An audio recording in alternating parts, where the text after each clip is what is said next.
Hello everyone. तो अब हम डिस्कस करेंगे कॉन्टेक्स्ट एपीआई। देखिए, कॉन्टेक्स्ट एपीआई हम यूज करते हैं जब हमें किसी पेरेंट से और किसी चाइल्ड में, ठीक है, डेटा पास करना होता है। ऐसा तो हम प्रोब से भी कर सकते हैं। फिर हम कॉन्टेक्स्ट एपीआई का देखिए, जब हमारी हिरार्की कुछ लंबी होती है, जैसे कि मान लीजिए ए कंपोनेंट है, उसका चाइल्ड है बी, बी का सी, सी का डी, डी का ई, मुझे ए से ई के अंदर डेटा पास करना है। ठीक है, तो पहले प्रोब से कैसे जाएगा? वो बी में जाएगा, बी से सी में जाएगा, सी से डी में जाएगा, डी से ई में जाएगा। ठीक है, तो उस केस में क्या हो सकता है कि अगर मैंने कहीं पे मिस्टेक कर दी है, मान लीजिए डी में मैं पास नहीं करता हूं, तो मुझे ई में डेटा नहीं मिलेगा।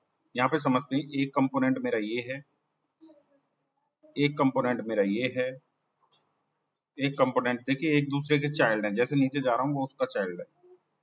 ठीक है, यहाँ पे ये एक कंपोनेंट, एक कंपोनेंट यहाँ पर, एक कंपोनेंट यहाँ पर, एक कंपोनेंट यहाँ पर, और इसी तरह से एक कंपोनेंट मेरा यहाँ पर। ये मेरा ए कंपोनेंट और ये मेरा जेड कंपोनेंट। अब मुझे ए से डेटा भेजना है कहाँ पे? जेड में। तो मुझे प्रोब्स से क्या करना पड़ेगा? डेटा पहले यहाँ यहाँ इन कंपोनेंट में प्रोब्स से एज ए प्रोब्स पास करना पड़ेगा। ठीक है, तब जाके मुझे डेटा यहाँ पे मिलेगा। अगर कहीं पे मुझे मान लीजिए यहाँ पे डेटा में कुछ मिस्टेक होगी, प्रोब्स पास नहीं किया गया, तो मुझे आगे डेटा नहीं मिलेगा। ठीक है, तो इस तरह से इस प्रोसेस को कहते हैं प्रोब्स ड्रिलिंग। कि प्रोब्स ड्रिलिंग माने खोदना, कि ऊपर से देखिए, ऊपर से ए से चला वो नीचे की तरफ, उसका चाइल्ड, उसका चाइल्ड, उसका चाइल्ड, खोद रहे नीचे, और यहाँ पे कहीं मिस्टेक हो गई तो आगे नहीं मिल रहा। मान लीजिए हम ड्रिल कर रहे हैं यहाँ पे और नीचे पत्थर आ गया, तो फिर ड्रिल नहीं कर पाएंगे ना, ड्रिल नहीं कर पाएंगे। तो इसी तरह से अगर यहाँ पे बीच में कहीं भी हमें इशू आ गया, प्रोब्स पास नहीं किया या कहीं पे मिस हो गया, तो आगे नहीं मिल पाएगा। और जैसे जैसे हमारी फंक्शनलिटी कॉम्प्लेक्स होती जाएगी, इसमें बहुत दिक्कत आने वाली है। तो और दूसरा कारण ये है कि हमें इन सारे कंपोनेंट के अंदर, इन सारे कंपोनेंट के अंदर तो हमें चाहिए नहीं प्रोब्स अपना। ठीक है, डेटा वो चाहिए नहीं, तो हम यहाँ पास क्यों करें? अननेसेसरी डेटा क्यों पास करें और कॉम्प्लेक्स हम एप्लीकेशन को क्यों बनाएं? तो सीधा कॉन्टेक्स्ट एपीआई क्या करती है, हमें हेल्प करती है, सीधा ए से डेटा पास करो, बी और यू जेड में यूज करो। ठीक है, तो उसे कैसे करते हैं, मैं यहाँ पे इसी तरह के दो तीन कंपोनेंट बना लेता हूँ। पहला कंपोनेंट बनाया मैंने ए डॉट जेएस, दूसरा कंपोनेंट बनाया मैंने बी डॉट जेएस, तीसरा कंपोनेंट मैंने बनाया सी डॉट जेएस। ठीक है, यहाँ पे RSF React code snippet plugin से मैंने यहाँ पे सी कंपोनेंट बना दिया, सी कंपोनेंट, और यहाँ पर RSF रिएक्ट कोड स्निपेट से मैंने बी कंपोनेंट बना दिया, और इसके अंदर मैंने चाइल्ड लिया सी को, इंपोर्ट हो गया और यहाँ पे यूज कर लिया बी। RSF रिएक्ट कोड स्निपेट से मैंने कंपोनेंट बनाया ए, और इसका चाइल्ड होगा बी, इसका चाइल्ड क्या हो गया? बी। ठीक है, ए का चाइल्ड बी, बी का चाइल्ड सी। अब मैं इस ए को ऐप में यूज कर लूंगा, तो ऐप का जो चाइल्ड हो जाएगा वो ए हो जाएगा। इंपोर्ट भी हो गया। अब मान लीजिए मुझे ए से सी में डेटा भेजना है, बी में नहीं भेजना है, तो यहाँ पे मैं जाता हूँ और आपको दिखाता हूँ कॉन्टेक्स्ट एपीआई में। यहाँ पे आप देखिए ये डेफिनेशन दी हुई है इसकी, कॉन्टेक्स्ट प्रोवाइड्स ए वे, इसको सेलेक्ट कर लेता हूँ। Context provide a way to pass data through the component tree without having to pass props down manually at every level. हर लेवल पे मैनुअली हमें प्रोब्स पास किए बिना हम डेटा पास कर सकते हैं। ठीक है, तो यहाँ पे देखिए ये दे रखा है react dot create context. React dot create एक कॉन्टेक्स्ट हम बनाएंगे, और कॉन्टेक्स्ट जो बनाया है हमने कॉन्टेक्स्ट, उसे कॉन्टेक्स्ट डॉट प्रोवाइड है, ये क्या डेटा प्रोवाइड करता है जहां से डेटा भेजा जाना है। और रिएक्ट डॉट ये कॉन्टेक्स्ट डॉट कंज्यूमर, जहां पे हमें डेटा कंज्यूम करना है।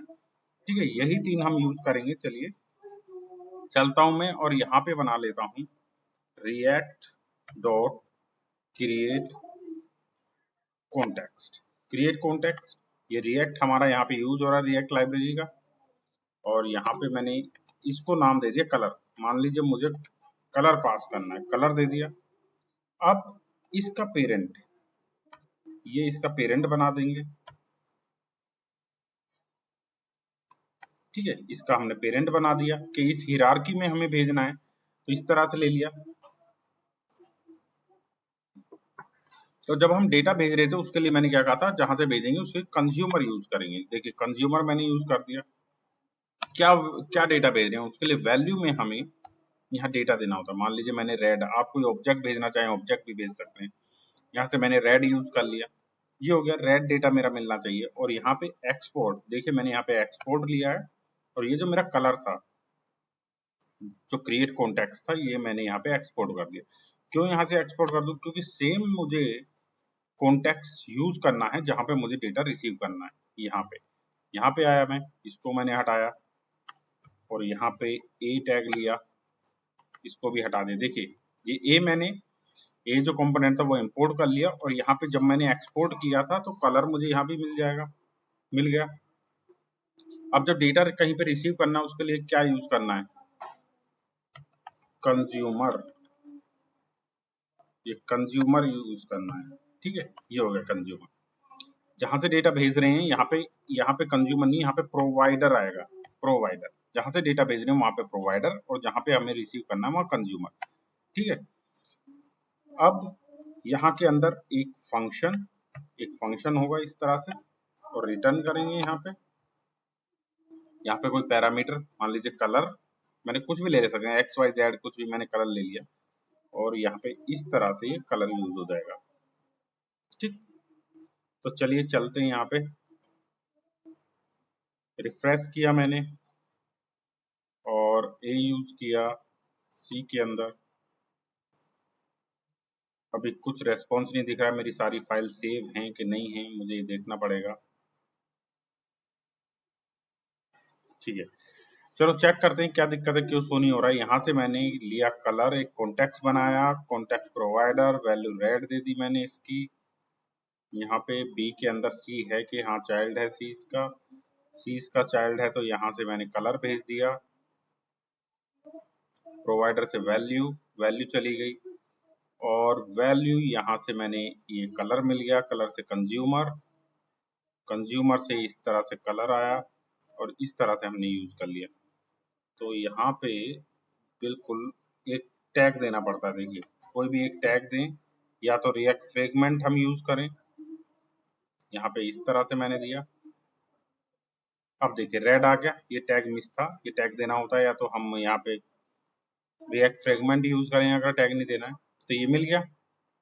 ठीक है, अब मान लीजिए एक डेटा मैंने यहाँ से पास कीजिए, यहाँ पे पास हो गया। अब मुझे एक और डेटा, अब मुझे शेप और पे अब पास करनी है, तो उसके लिए मैं एक और कॉन्टेक्स्ट बनाऊंगा, या तो फिर एक कॉन्टेक्स्ट बना रहे हैं आप ऑब्जेक्ट दीजिए, और वन बाय वन अगर आप वैल्यू पास कर रहे हैं तो कॉन्टेक्स्ट आपको बनाना पड़ेगा। साइज, ठीक है, तो ये कलर का है, मैं इसी को कॉपी करा मैंने।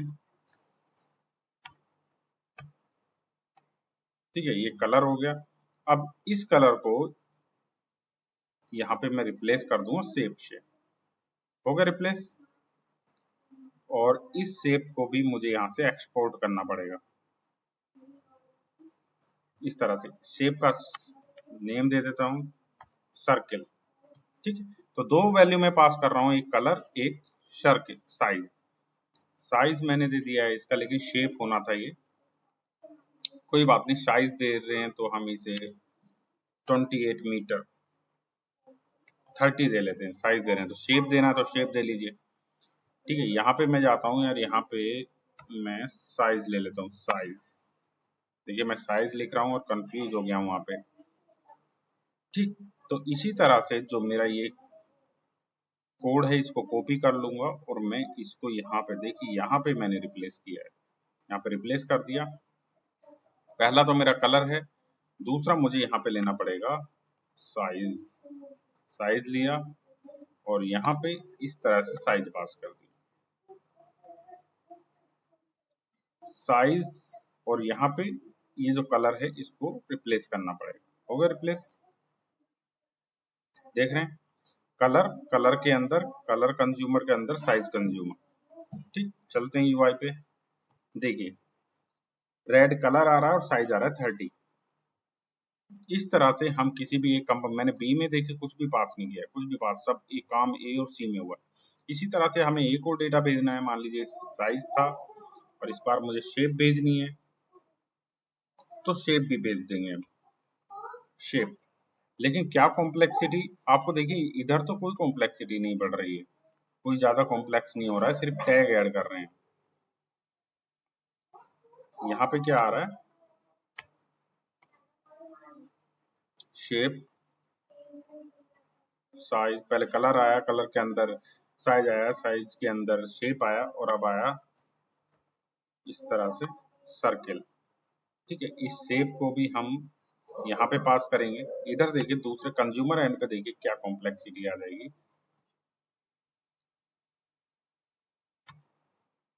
ये आ गया।